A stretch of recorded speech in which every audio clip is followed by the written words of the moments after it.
Salve mitos, beleza? Sejam bem-vindos ao canal. Bora ver mais um vídeo que foi mandado para mim, tá? E é do canal, um canal que eu sou até inscrito, nem lembrava que eu era inscrito nesse canal aqui, mas é a respeito aqui de pessoas abandonadas por Deus. Bom, enfim, é lá do canal do Vaquinho, ou Waquinho, enfim, cara, é esse daí que tá aparecendo, tá? Não lembro agora como é a pronúncia desse vídeo. Então bora dar uma olhada aqui naquele mesmo esquema de sempre pra vocês verem minhas reações, beleza? Com certeza. Antes, deixa like, se inscreve no canal, ativa o sininho. Se você for novo ou nova no canal, sejam bem-vindos. Ai, que delícia! Reitas, a poderosa Black Shark tá aqui. Pegue e beija à vontade, continue me dando visualizações e aproveita pra nadar com o tubarão. Vem brincar comigo, vem! E sem enrolação, sem demora, bora para o que interessa, direto para o react, é claro, depois da vinheta. Valeu! Alexandre na área. Você já ouviu falar sobre essa expressão abandonado por Deus? Se você não ouviu em uma explicação rápida, é como se fosse uma situação em que você está completamente sozinho e não há nenhuma possibilidade de você conseguir se salvar ou melhorar alguma situação. Então essa pessoa está tão sozinha que na teoria, entre aspas, né, até Deus abandonou essa pessoa. Então nesse vídeo a gente vai ver 3 casos envolvidos. Isso é uma afirmação muito extrema. Eu digo logo de cara, eu não lembro se eu já ouvi alguém falar isso pra mim, ou se já ouvi alguém falando isso de alguém, sei lá, eu não lembro, mas é uma expressão bem extrema, de certa forma. Vendo esse tema, de pessoas que literalmente ficaram sozinhas a um ponto tão extremo e só aceitaram o fim, ou já sabiam que não teriam alguma solução para elas. Então, sem mais enrolação, bora pro vídeo. Bora!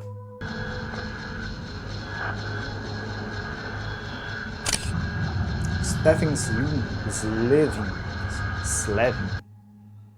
O primeiro caso que a gente vai comentar nesse vídeo é de longe o que teve o melhor desfecho. Mas esse caso, digamos que vai ser importante para vocês entenderem qual o conceito do significado de abandonado por Deus que eu quis me referir. Em 2005, Stephen Slevin, um cidadão americano que na época tinha cerca de 50 anos, foi detido pela polícia de Dona Ana, no Novo México. Aí beleza, se ele foi detido, tem algum motivo para isso. Então, o seu crime foi conduzir um veículo em estado de embriaguez. Um veículo supostamente roubado. Mas o grande ponto da questão é que o Stephen sempre disse que não era esse o caso. O carro nunca foi roubado e na realidade era de um amigo que tinha emprestado o carro para ele. E assim, convenhamos que se fosse essa situação mesmo, dele ter roubado o carro ou ter conduzido o veículo embriagado, ele cometeu uma infração e obviamente, por conta da lei, ele deveria ser punido. Mas assim, vamos levar em consideração que assassinos em série ou pessoas que fizeram atos grotescos,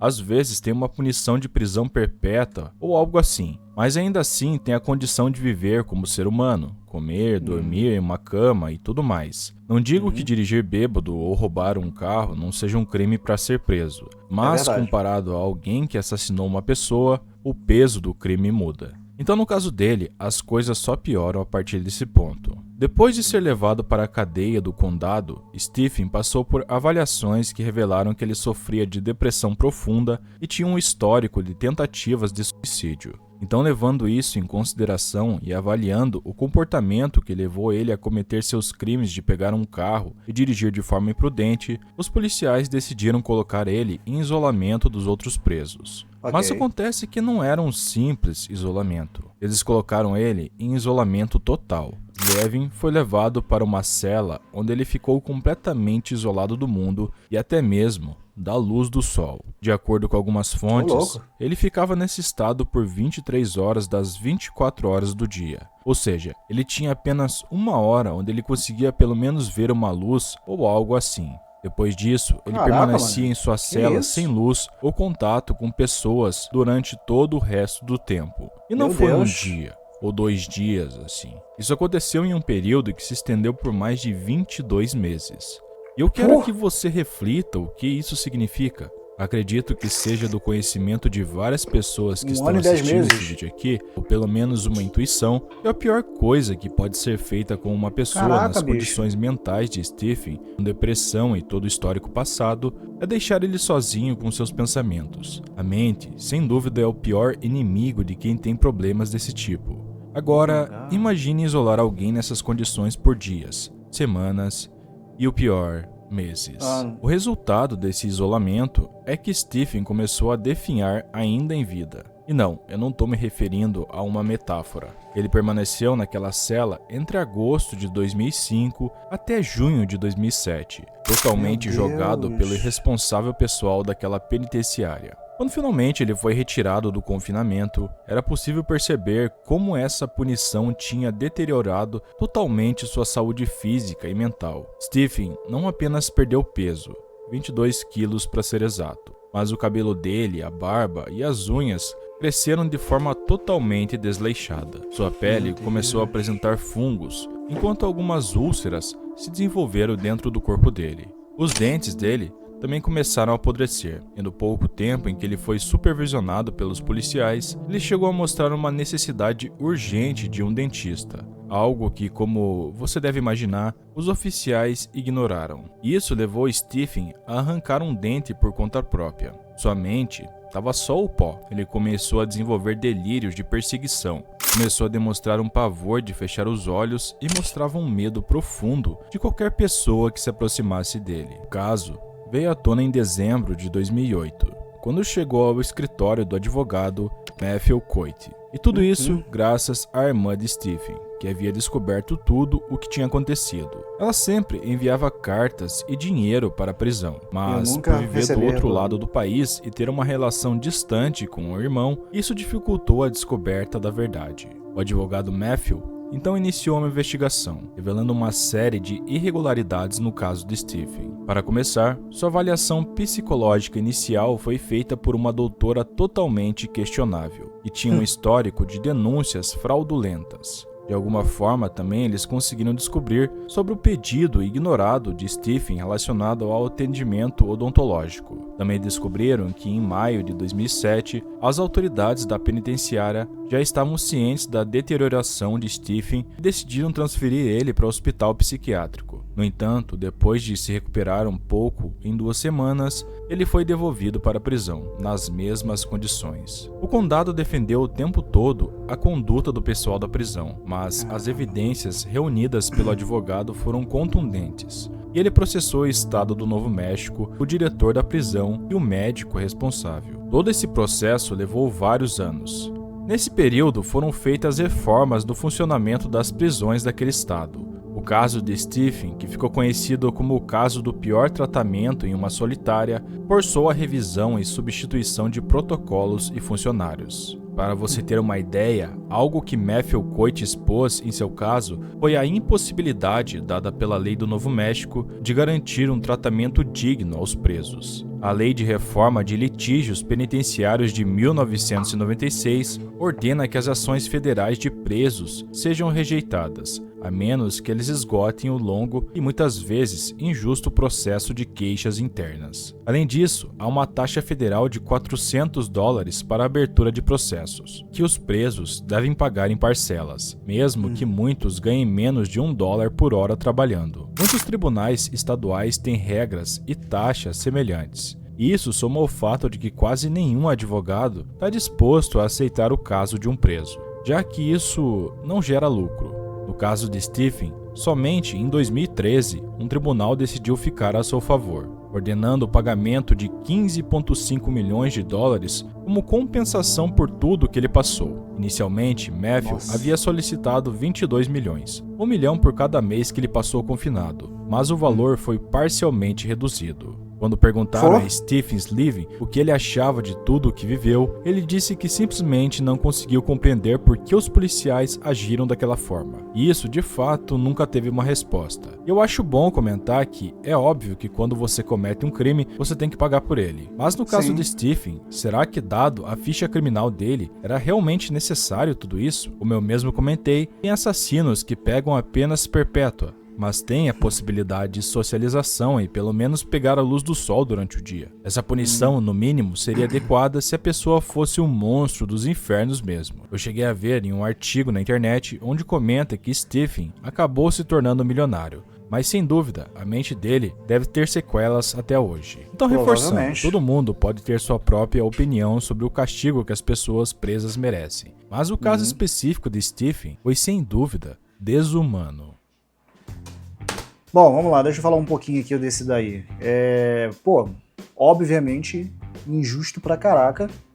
Assim, venhamos e convenhamos, o cara tá ali também, não é porque ele é um anjinho, obviamente, ele fez uma merda, ele tava errado realmente, mas é como o amigo do vídeo falou aqui. Cara, fazer isso daí que fez com ele é o equivalente a fazer com um cara que cometeu um crime hediondo, de fato, tá ligado? Então, eu não sei por que eles fizeram isso também, mas eu tenho uma suposição com relação a isso. Talvez eles botaram ele nessa prisão, aí no caso que é bem isolada, né? Porque não tinha cela para deixar ele, talvez. Não estou falando isso daqui para defender o sistema de lá dessa prisão aí. Não, não é isso. Mas eu acho que deve ser por isso, tá? Sim, óbvio, se for esse o caso, não sei como é que tá hoje, mas eles deveriam ter visto isso antes, né? Para esse tipo de caso. Pô, olha só, tem que ter uma cela aqui específica para esse tipo de gente, essa outra cela para esse tipo de gente, tal, enfim. Né? Eu tenho minha opinião com relação a isso, tá? Eu sei que tem gente que é muito extrema que fala, deveria matar, não sei o que, pá, eu já não sou desse jeito, tá ligado? Mas concordo sim que a pessoa tem que pagar, obviamente, com o mesmo grau daquele crime que ela cometeu, tá ligado? Mas é como ele falou aqui também, realmente eu não sei como é que funciona essa questão de prisão perpétua lá nos Estados Unidos, porque aqui no Brasil não tem esse tipo de coisa, nem prisão perpétua e nem pena de morte, né? Mas eu duvido que a pessoa que tá na perpétua, ela está na situação que esse cara ficou, tá ligado? Ao ponto de ser isolado de tudo e todos e ter só uma horinha pra fazer quase nada, independente dessa uma hora que ele é liberado, porque ele pode ser de repente liberado essa uma hora em qualquer horário daquelas 24 horas, tá ligado? E pelo que deu a entender, o cara não conseguiu nem ver a luz do sol direito, né? Então me faz crer que ele não era nem liberado essa uma hora no horário que tem sol, pra ele pegar vitamina D e tal, pra poder, né, ficar de boa com a saúde, né? Volto e repito, o cara ele não era um santinho, de fato, ele fez besteira? Fez. Mas essa punição aí, caraca, meu, vou te falar um negócio, é equivalente pra uma pessoa aí que realmente fez algo tenebroso, tá ligado? Que deveria realmente trancar o cara ali e jogar a chave fora, nesse caso, entendeu? Moleque, com 3 R? Em 28 de novembro de 2009, às 18h15, Larry L. Murilo Moncada, de 25 anos, residente em Council Bluffs, no Iowa, teve uma briga com seus pais. Isso levou ele a fugir de casa descalço no meio de uma nevasca. E essa foi a última vez que seus pais ou qualquer pessoa próxima avistaram ele. Após algumas horas sem notícias, os pais de Larry ligaram para a polícia e rapidamente começaram as buscas no pequeno vilarejo. O caso não deveria ser tão complicado, afinal, o jovem estava apenas com as roupas de casa e a nevasca impediria que ele fosse longe. Ou pelo menos, era o que todos pensavam. Por mais que vários esforços foram feitos, Larry nunca apareceu. Ninguém do seu círculo de amigos ou de seu trabalho conseguiram falar algo sobre ele. Ele trabalhava em um mini mercado pertencente a uma cadeia de lojas. Eles distribuíram vários panfletos pela cidade. Fizeram tudo o possível para tentar encontrar ele, mas nunca encontraram nada. Larry passou a fazer parte das estatísticas de desaparecimentos inexplicáveis que ocorrem todos os anos nos Estados Unidos e permaneceu assim durante anos, até 2019. Acontece que em janeiro desse ano, uma equipe de empreiteiros que estava removendo equipamentos antigos do supermercado e havia encerrado suas atividades desde 2016, acabou fazendo uma descoberta bizarra no local. E estamos falando do corpo de Larry, escondido atrás de um dos antigos refrigeradores. A princípio, eles não sabiam de quem era o corpo, já que ele estava em um estado de decomposição tão avançado que acabou tornando ele irreconhecível. No entanto, quando notaram as roupas que ele vestia, que era uma blusa de moletom azul marinho com capuz e calça azul, um dos oficiais começou a refletir e pensar que talvez fosse o corpo de Larry e havia desaparecido com as mesmas vestimentas. Isso foi confirmado alguns dias depois com os testes de DNA. Depois disso, a polícia começou a investigar, já que a aparição do corpo de Larry naquelas condições era no mínimo estranha. Eles começaram a localizar e entrevistar antigos funcionários da loja e logo chegaram a uma explicação. Segundo as testemunhas, era comum que alguns funcionários do estabelecimento usassem um pequeno espaço bem acima dos refrigeradores e era destinado a guardar coisas em geral. Ou melhor, era basicamente um local de armazenamento do estabelecimento. E nesse local as pessoas usavam para se esconder e descansar em breves intervalos. O mais provável então é que Larry tenha ido nesse local naquele dia, mas ele acabou caindo acidentalmente em uma fenda de 45 centímetros que ficava entre a parede e a parte traseira do refrigerador, e tinha uma altura de mais de 3,5 metros. O barulho dos compressores dos refrigeradores teria abafado qualquer grito de Larry pedindo por ajuda naquele dia. Então basicamente seria uma situação de muito azar e ao mesmo tempo desespero por parte dele. Mas isso era apenas uma hipótese no início. Só que depois foi confirmado pela autópsia que descartou que Larry tenha sofrido algum tipo de golpe ou agressão que o levasse à morte. Basicamente, Larry ficou preso em completo desespero, esperando por uma ajuda que nunca chegou. Segundo os oficiais encarregados do caso, embora isso tenha resolvido o enigma e encerrado o assunto, há várias questões que causam bastante perguntas. Por exemplo, no início, os pais dele disseram que o comportamento de seu filho de sair descalço correndo no último dia que eles viram ele provavelmente era resultado dos medicamentos que ele estava tomando. Mas em nenhum momento foi mostrado ou foi possível saber ao certo quais eram esses remédios. Além disso, se o espaço onde Larry foi parar era utilizado pelos funcionários para pausas não oficiais, como é possível que durante pelo menos 7 anos ninguém tenha percebido que havia algo preso ali? Será que não começou a feder ou algo assim? Outra questão notável é que os pais de Larry não insistiram na loja como um ponto de busca. Aparentemente, Larry e sua família haviam sido deportados para Honduras anteriormente, antes de se estabelecerem em Council Bluffs. Então é possível que parte do silêncio mantido tenha sido por medo de outra deportação. O caso contém vários detalhes esquisitos, mas não tem muito o que comentar a mais sobre. A única coisa é que o que deveria ser um momento de descanso para o Larry, acabou levando ele a um fim trágico e horrível, com seu corpo preso por 10 anos em um local onde ninguém pensaria em procurar. Mas de fato é estranho, né? Porque se aquilo dali literalmente era um local para descanso, como é que ninguém nunca viu aquilo dali? Bom, é um questionamento válido de certa forma, e estranho, né? Porque, caraca, meu irmão, 7 anos ali e ninguém percebeu nada? É como eu costumo dizer, tem angu nesse caroço, hein?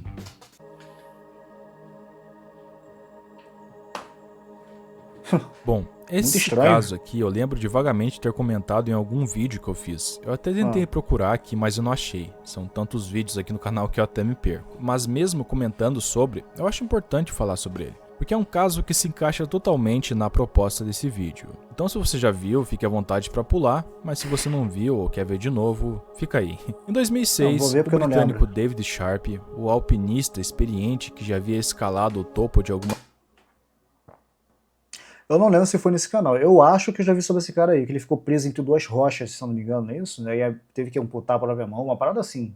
Eu me lembro vagamente. Eu acho que é ele, mas vamos ver aqui, só para ter certeza. Nas montanhas no Paquistão e na China, ele decidiu enfrentar um desafio maior, um desafio perigoso, mas que muitos entusiastas na área da escalada têm o sonho de fazer esse percurso. Escalar o Monte Everest sozinho e sem a ajuda de ninguém. David já tinha testado fazer esse percurso antes. Na primeira vez que ele tentou em 2003, ele era o membro mais forte da equipe de alpinistas que ele participava. Mas ele não conseguiu suportar o trajeto quando as temperaturas gélidas da gigantesca montanha começaram a se manifestar. Então eles tiveram que voltar. No ano seguinte, em 2004, acompanhado por outro grupo de colegas, David também teve que abandonar a escalada em determinado momento devido à falta de recursos. Eu acho importante esclarecer uma coisa: escalar o Everest tem um custo, que inclui suprimentos vitais para sobreviver, como oxigênio, rádio, medicamentos, equipamentos de alpinismo e muitas vezes a ajuda de um Sherpa, que são os membros de uma etnia do Himalaia, que são guias fundamentais para as pessoas que decidem fazer esse percurso, são essenciais nesse caso também. O custo geral varia conforme a quantidade de serviços necessários,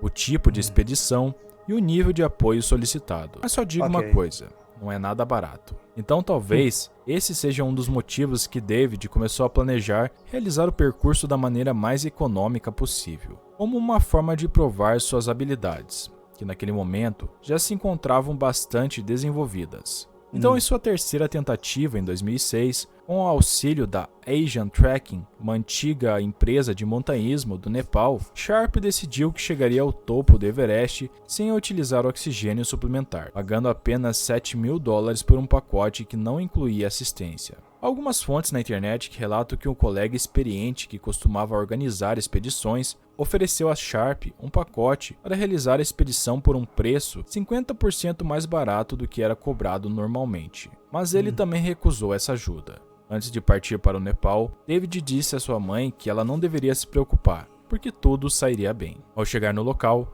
David passou os 5 dias seguintes na região. Tudo isso para se acostumar com a altitude. Enquanto ele se acostumava, ele resolveu fazer pequenas escaladas ali na região mesmo para praticar, montando pequenos acampamentos que ajudariam ele em sua aventura. Então ele retornou para casa, estudou bem o lugar e estava pronto para de fato seguir o verdadeiro percurso que ele tinha planejado. Então lá por maio daquele mesmo ano, ele iniciou a travessia em completa solidão, levando apenas 2 cilindros de oxigênio, que durariam de 5 a 8 horas até uma certa altura.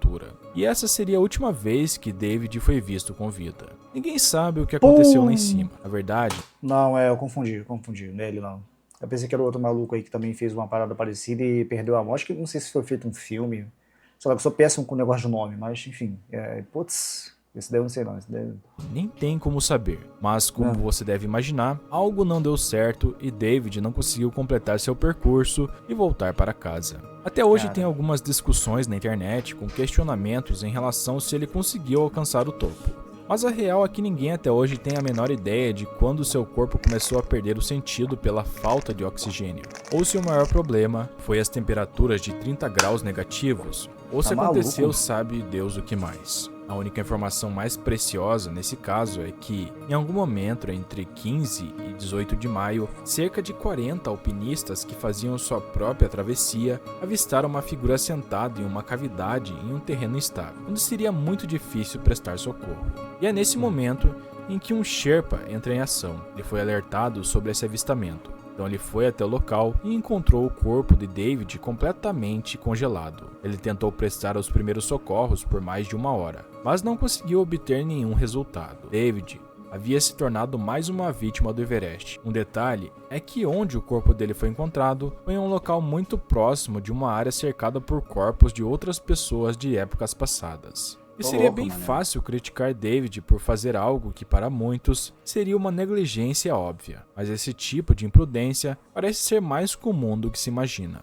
Quando seu caso se tornou público, isso causou um escândalo que levou muitos a questionar a ética com que alguns alpinistas e empresas que prestam serviços se comportam ao realizar pacotes para escalar o Everest. No entanto, parece que essa obsessão por alcançar o impossível é algo que chama muito a atenção entre aquelas pessoas que se dedicam a esse esporte. E de certo modo, faz sentido, né? Provavelmente aquela imagem de David sentado e congelado nos diz tudo. Ele sabia que havia chegado ao limite e não conseguiria sobreviver devido ao local que ele tinha caído. Então, no fim de tudo, ele apenas sentou e aguardou sua morte, se sentindo abandonado por todos, inclusive por Deus.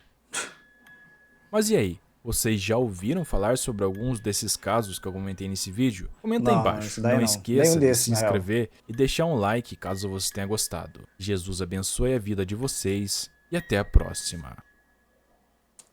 Tá aí, gente. E os piores experimentos militares. Interessante esse vídeo aí também, hein?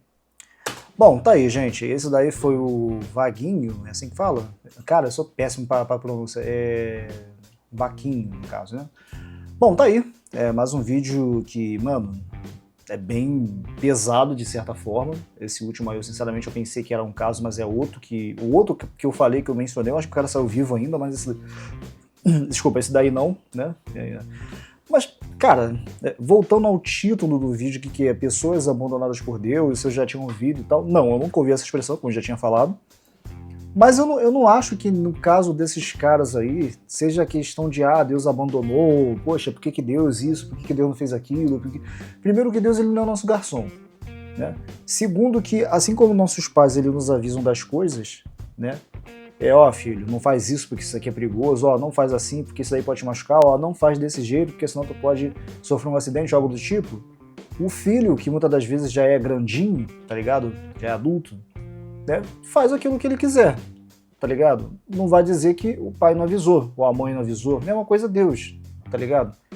Então, assim, eu não digo que nunca vai ser algo tipo, foi culpa de Deus, Deus não fez nada. Cara, nessa vida a gente tá de passagem. A gente não sabe como é que a gente vai sair desse mundo. A gente não sabe se a gente vai sair de uma forma tranquila, tipo você dormiu e morreu e, poxa, falam que essa é a melhor morte possível, a melhor morte morrida, tá ligado? Por assim dizer. Ou se você vai morrer, infelizmente, de uma forma grotesca que ninguém esperava, tá ligado? Quantos casos que vocês já não ouviram, tipo de pessoas que estavam... Eu lembro de um caso até hoje que esse daí me impactou, inclusive ao ponto de eu me lembrar de uma menina que ela tava voltando com a mãe, se eu não me engano, da igreja, tá ligado? Não sei dizer qual a denominação, dane-se também, não importa isso.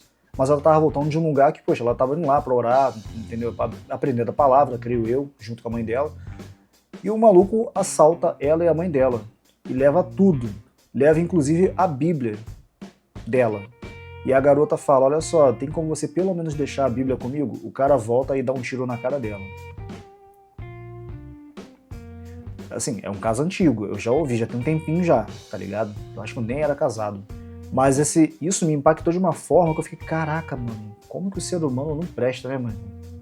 Ela pediu a Bíblia de volta, a Bíblia, ela não pediu nem nada de valor, assim, de valor monetário, por assim dizer, tá ligado? Que pra outras pessoas teriam mais valor do que uma Bíblia simples. Mas ela pediu, poxa, tem como pelo menos deixar a Bíblia comigo? O cara foi lá e puf. É um caso que agora, tipo, eu não sei se eu vou conseguir achar, eu acho que não, que já tem tempo, tá ligado?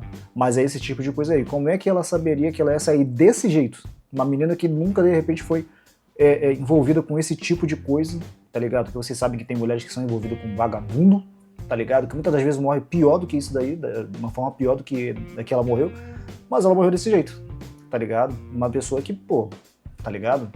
Então, assim, a gente não sabe como a gente vai sair. Aí eu te pergunto, essa garota aí, ela foi abandonada por Deus? De forma nenhuma, tenho certeza que não. Muito pelo contrário, eu creio que ela tá lá com ele, tá ligado? Eu creio que ela tá com ele. Então, assim, mano, tudo é questão de escolha. Eu tava até falando isso no WhatsApp hoje com o pessoal aqui, né?